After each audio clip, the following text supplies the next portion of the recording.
Alright, in this video I want to talk about feelings, because feelings can be deceptive. The Bible even warns us about the heart being deceptively wicked. So when you hear these people say to follow your heart, that's not very wise.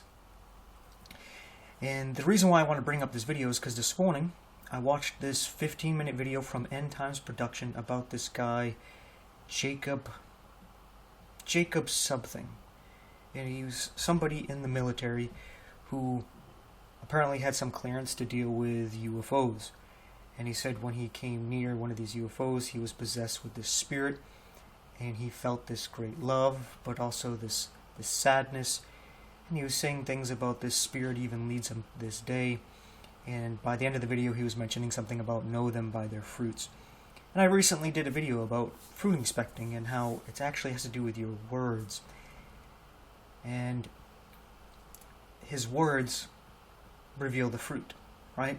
Not lining up with God's word. But you notice it had to do with feelings. Now, feelings in themselves are not evil or wrong, but they can be deceptive. For example, somebody can be very charismatic, and you might enjoy being around them because they're very, let's say, humorous, and they make you feel good, and they flatter you, right? So you like being around them. But in reality, they're being manipulative to try to control you so that they can get away with, let's say, being disrespectful, right? They're going to be disrespectful to you, but you're going to put up with it because you like this feeling you have when you're around them.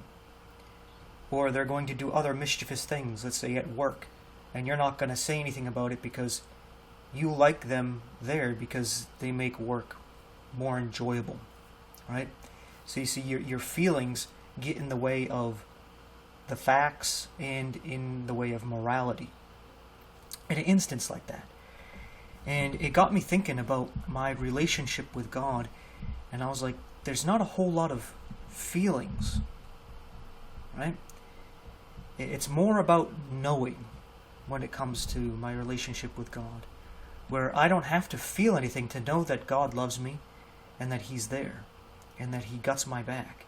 I don't need to feel anything to know this. And an example of this is, let's do a little thing here. 1, 2, 3, 4.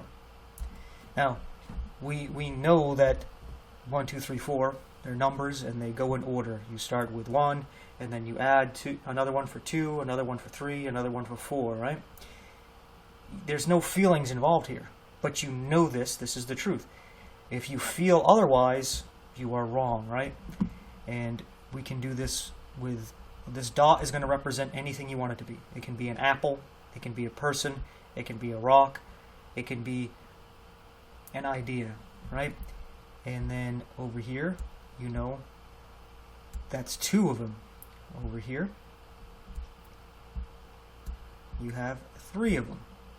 And then over here, you know that you have 4, right? I know what I'm doing is kind of silly and may seem a bit condescending, but I'm just trying to make a point here.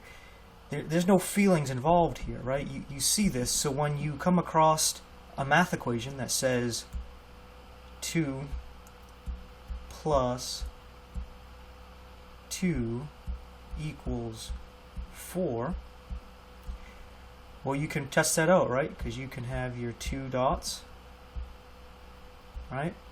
And then you can count them. 1, 2, 3, 4. So be able, yep, if I add the 2 dots from the first number, and then I add the 2 dots from the second number, I get 4, right? Simple, easy. I know this to be true. Now, if I have some weird feeling within me that says, no, this is wrong, there's something wrong here, this isn't right, well then, my feelings are not lining up with reality. So let's say there's somebody from a different culture that says, no, 2 plus 2 equals 3, and then another culture that says 2 plus 2 equals 5. And you'd be like, well, we don't want to offend them, right? We don't want feelings hurt. We want We want to love. But love is not about enabling error, enabling lies, and being immoral, now is it? Love is going to give people the truth and correct them no matter what, even if it hurts their feelings, because you want them in reality, not in some kind of delusion that's going to mess them up. Because if you believe different about math, and you go to a store, and they're like, oh, this item here is $5, and this item here is $5, and you're like, 5 plus 5, well, in my culture, that's 8. And the cashier's going to be like, that's 10, and you owe me $10, not $8. Or if you're like, oh, here's an item that's $5, here's an item that's $5, and the cashier's like, well, in my culture, 5 plus 5 is 12, so you owe me $12. Be like, no, it's 10, right? So you see, it doesn't matter, what you feel, and in this sense, even what you think. What matters is reality. But again, the point is about feelings, because a lot of people, they'll go by their feelings. Like, I felt this love, and it's like, so you can get that same feeling by taking some ecstasy or some other drug like that. Is that real? Are you really in love with whoever that you're having that drug with? No. It's just a feeling to make you feel good. That's why people take the drugs, because it feels good. But that doesn't make it reality. People do drugs basically to escape reality because of the feeling they get when they smoke and they get high. The feeling they have helps them let go and feel good. But they're in a state where they're not dealing with reality, right? The same thing when they go drink. And they drink to numb the pain and whatever they're going through, to be not so socially awkward or what have you. Whatever the reasoning is, it's to escape reality, not face reality, and feel different. But the feeling is fake. It's not reality. And we really need to grasp that and to deal with that, which is hard with the way the world is today, because we always have something, even if it's not some kind of drug like that. We like some kind of music. We like some kind of show, movie, some other kind of entertainment, parties, where we like the feelings that we get when we're listening to these things, when we're watching these things, when we're partaking of these certain things. But it's all distracting us from reality, where we're not dealing with reality and we're not taking responsibility and working in reality. We're trying to get away from it. Even with such things like video games. Video games, again, going into an imaginary reality with what these games create, right? Sometimes these things, when you're dealing with certain situations that are very stressful, it's okay. I'm not going to say you're evil for distracting yourself from dealing with some kind of suffering, whether emotional or physically. But these things can enslave you and overtake you, where you go after the feeling, and you're addicted to the feeling, and you don't want to deal with reality, and you're basically plugging yourself into some kind of metaphoric matrix, right? Where you don't want to deal with reality, you want the imaginary, and it's going to mess you up, right? So when these people, like this I believe his name was Jacob in this video, this military guy, he was talking about his feelings, right? He feels something. Does that mean it's true? Does that mean it's good? Because let's say you take this drug, like this drug I remember hearing from Russia, I think it's called crocodile, something like that, and these people would take it by injecting it into them like heroin, and they love the feeling so much that even though it starts actually eating away their flesh and their muscle and bone, they will keep trying to find a way to take it. So when their arm starts to rot, they'll start injecting it into a leg and into another leg and into different parts of their body, because they love that feeling so much, even though it's destroying them, which is basically what a lot of these things end up doing, just not as destructive as that drug. So your drug may be video games, pot, alcohol, some form of partying or entertainment of some kind. but it's something that's slowly eating you away, whether spiritually or physically or both, and the feeling has you entangled and you're chasing after that feeling. Like a lot of times with relationships is another example. People, they feel like they love somebody, especially when they're young, but in reality it's a lust, right? Because they don't even know the person. They just think they're beautiful or handsome, and they're just infatuated with them. And all along it was just lust, their hormones. And when they got to know them, they didn't really like them. I was like, yeah, because it wasn't really love. Or sometimes there's people who, they love somebody, and since they love somebody, they actually truly love them, they think that person loves them. But they don't. They end up getting addicted to this feeling they have when they think about that person, when they're with that person. They feel good, they love that person, but that person may not even like them. They may even hate them. Right? So your feeling kind of controls you and deceives you to not accept reality, the fact that you're not going to be together, and that you need to let this go. But that feeling got you hooked, and you don't want to let it go because you're like, the feeling, I can't feel this and it be wrong. This can't be wrong. This got to be right. No, it's wrong. That's why you got to have your mind and your heart got to align. You got to agree so they work together. Just like with a relationship, the husband and the wife, you can say, is like the mind and the heart. They need to work together for the family to work. If they're fighting against each other, like it's going to be purely the mind and with no feeling, there's going to be issues. If it's purely the heart where there's no thinking, there's going to be issues. Right? Ultimately, these things need to align. And they need to understand that thoughts need to be corrected by evidence like this. Like, oh, you thought 2 plus 2 is 3 or 5. Well, when you actually look at the evidence, you know that's not true. So you need to correct the thoughts. And then if you feel that it's otherwise, you need to understand that that feeling is something else. Right? You have this feeling, but that feeling doesn't line up with reality, so that feeling is wrong. It's off. You're misinterpreting something. And a lot of people, they go even further. A funny thing I think is when these men say they feel like women, or these women say they feel like men, and I always ask them, how do you know what it's like to be a woman? What it feels like to be a woman? How do you know what it's like? What, like a woman tells me she feels like a man. Or tell me, what does it feel like to be a man? How do you know? You have a feeling, and you for some reason think it's how men feel, but you don't know what it's like to be a man because you're not a man. Just like I can't say I know what it's like to be a woman because I'm not a woman. I can't say I feel like a woman. I can say I think I feel like a woman because I think this is how women feel, but that doesn't mean it's real. Like these people who think I feel like I'm a cat. I feel like I'm a dog. Like, okay, how do you know what it's like to feel like a dog or a cat? It's your imagination, right? And then you see this also with religion as well.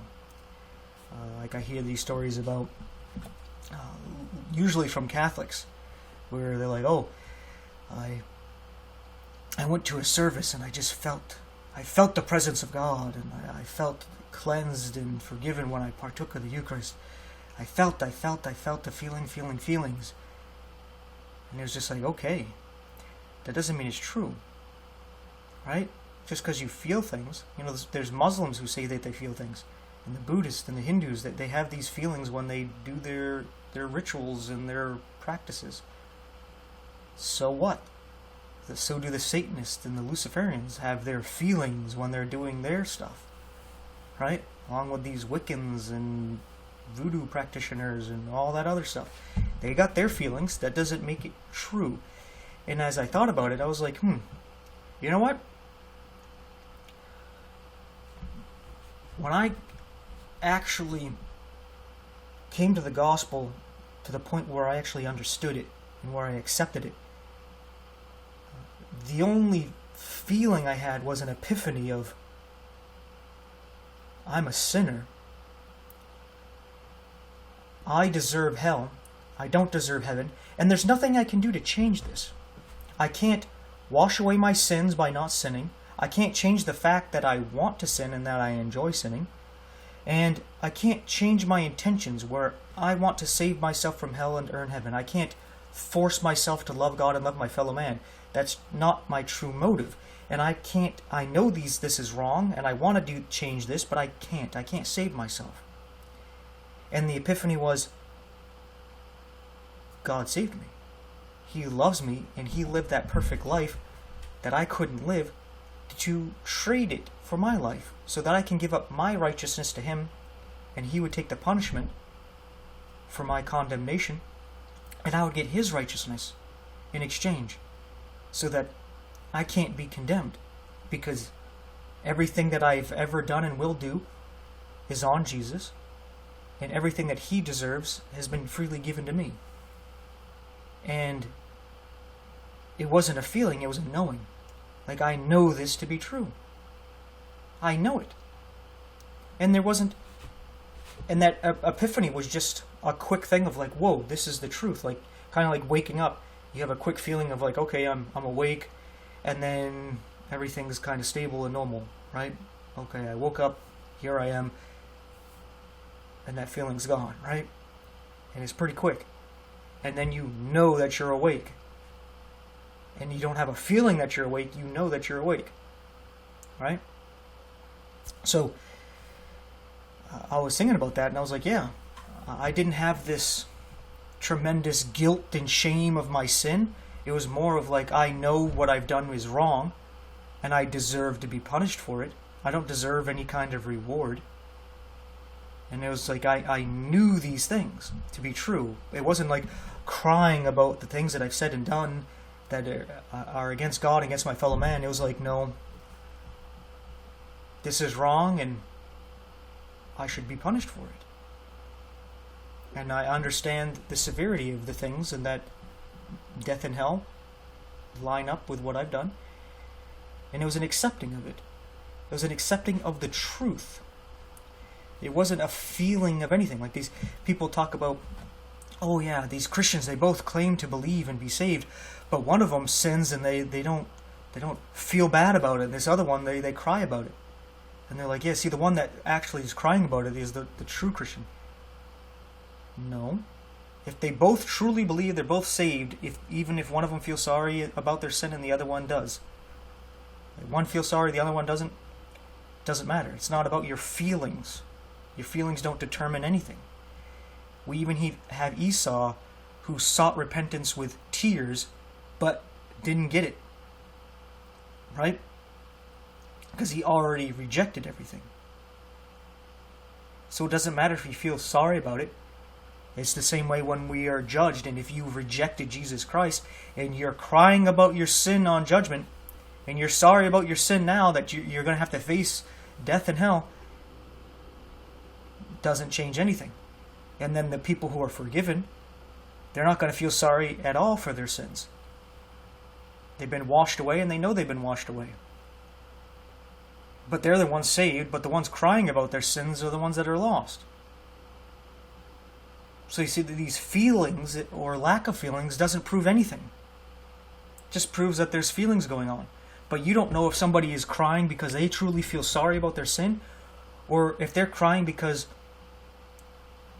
they're trying to get sympathy. Being like, oh, see, I feel sorry about these things, right? Help me. Right? They're trying to get sympathy. They're trying to manipulate. They're trying to control. And they feel more sorry about getting caught than actually doing these things, because they're not going to admit the things that nobody knows about. But if they got caught and all of a sudden crying, oh, see, they feel sorry about it. Do they? How do you know? Because they're crying? You never heard of alligator tears? Or actors, pretenders, wolves in sheep clothing, tears? None of those things? Right? The goats and all that? Manipulators, narcissists, sociopaths, psychopaths. You never heard of these things? I mean, how are you so oblivious to these things? To be so easily manipulated? Satan can come as an angel of light, and his ministers as ministers of righteousness, and none of them can feel sorry for sin or pretend to feel sorry for sin and cry. And true Christians are going to feel super sorry for their sin where it just devastates them and they just can't help but cry. No.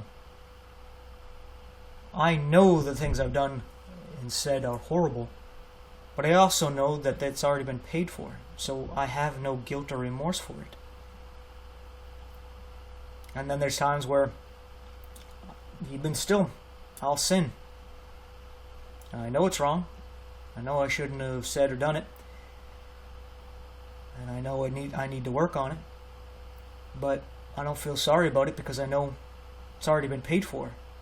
And my conscience has already been cleansed. And some people may say, oh, it's because I'm don't truly believe or whatever, but I don't care what they think. I know my God, He knows me. I'm not worried if they think I'm saved or not. They don't determine my salvation. God does. And He saved me. He saved us all. You just got to accept it. So hopefully I made the point about feelings. Hopefully. Yeah, I did. But I don't know. Feelings, they can line up with reality. Right? But that doesn't mean they do. Right?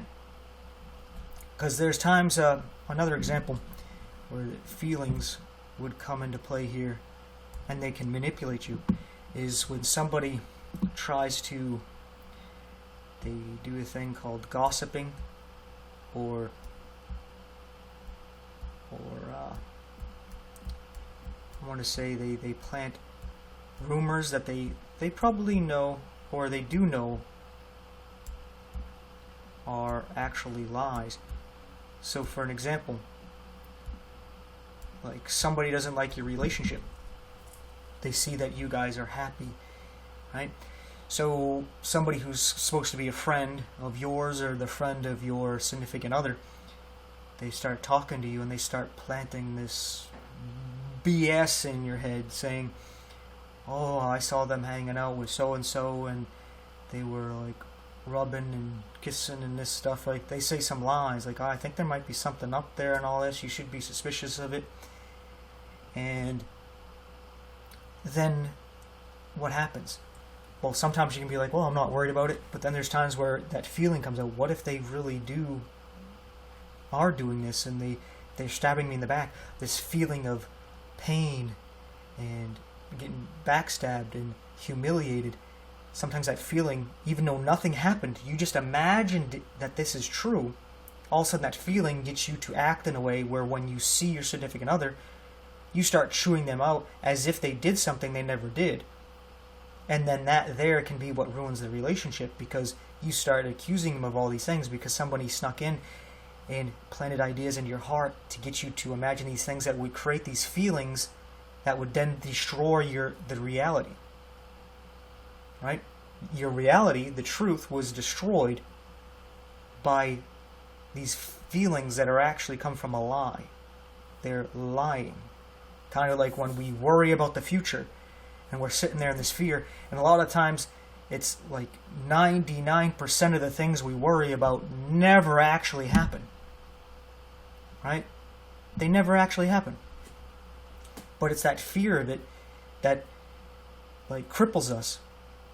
And we imagine this, and we create this fear and this anxiety, but it's not even real. These feelings are lies. They're fake. They're imagined. But then we let that fake stuff dictate our reality, what is true. I would like to say that sometimes it's the opposite. For an example, not to undermine what I just said, but with my wife, I truly believed that she was going to get better, that we were going to overcome this, that she was going to be with me until the end, whether we grew old. I didn't think we were ever going to grow old because I figured the world's going to end pretty soon here. Jesus is going to come back, but she was going to be here with me when that happened. And I wasn't worried about it. But it happened anyway. So even when you don't fear it, these things can happen. And you're not worried about it. But me worrying about it wouldn't have changed anything, would it? it would have just caused more stress, and maybe it would have happened sooner. Right? Maybe you wouldn't have enjoyed the time that I did have with her because I was too stressed about trying to save her life where she wasn't even comfortable. Wasn't even happy about anything. Alright? And it's one of those things where you don't worry about things, and even when the bad things happen, you just trust God that it's part of His plan. That He knows everything. He can see it all. He knows this is for the best. I don't understand it. I don't understand what He's doing and why He did it. Why she's gone and I'm still here. I don't get it.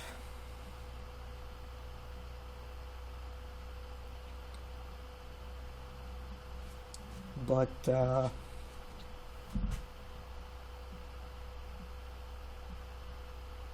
trust Him. I trust Jesus. I know it's all part of His plan. And I don't have to know His plan. I don't have to see it clearly. I just gotta trust Him. And hopefully I'm being a good example to inspire the rest of you, if you're going through anything like that, to do the same. And our faith may be strengthened, and we may keep on keeping on and trucking through life no matter what comes our way.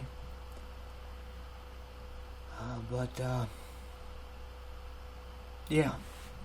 That's that for this video. Thanks for watching. Hope you think about this. Try to get your feelings under control. Get them lined up with your thoughts and with reality. And not be led astray by your heart and feelings. And no matter what, if you get some weird visitation from an angel and you got these great feelings, maybe it's giving you these feelings because it's manipulating your emotions to try to deceive you like a drug. And you need to think about that and be wary of those things. Just like the people who are charismatic, they try to be super friendly and create this joy and this good impression by making jokes and all these things because they know it creates these endorphins and dopamine to build a bit of an attachment, and that person becomes like a drug to you, where they make you feel good like a drug, so you enjoy them in their presence, so that you become a bit addicted to them, and you don't want to go against them because it'd be like you going against your drug, like somebody who's addicted to something like coffee.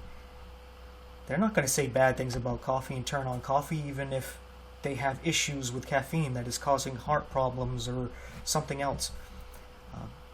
That they're super irritable when they don't have it, like it's causing problems where it's messing with their life. They're still not going to turn on the coffee, right? Because it makes them feel good.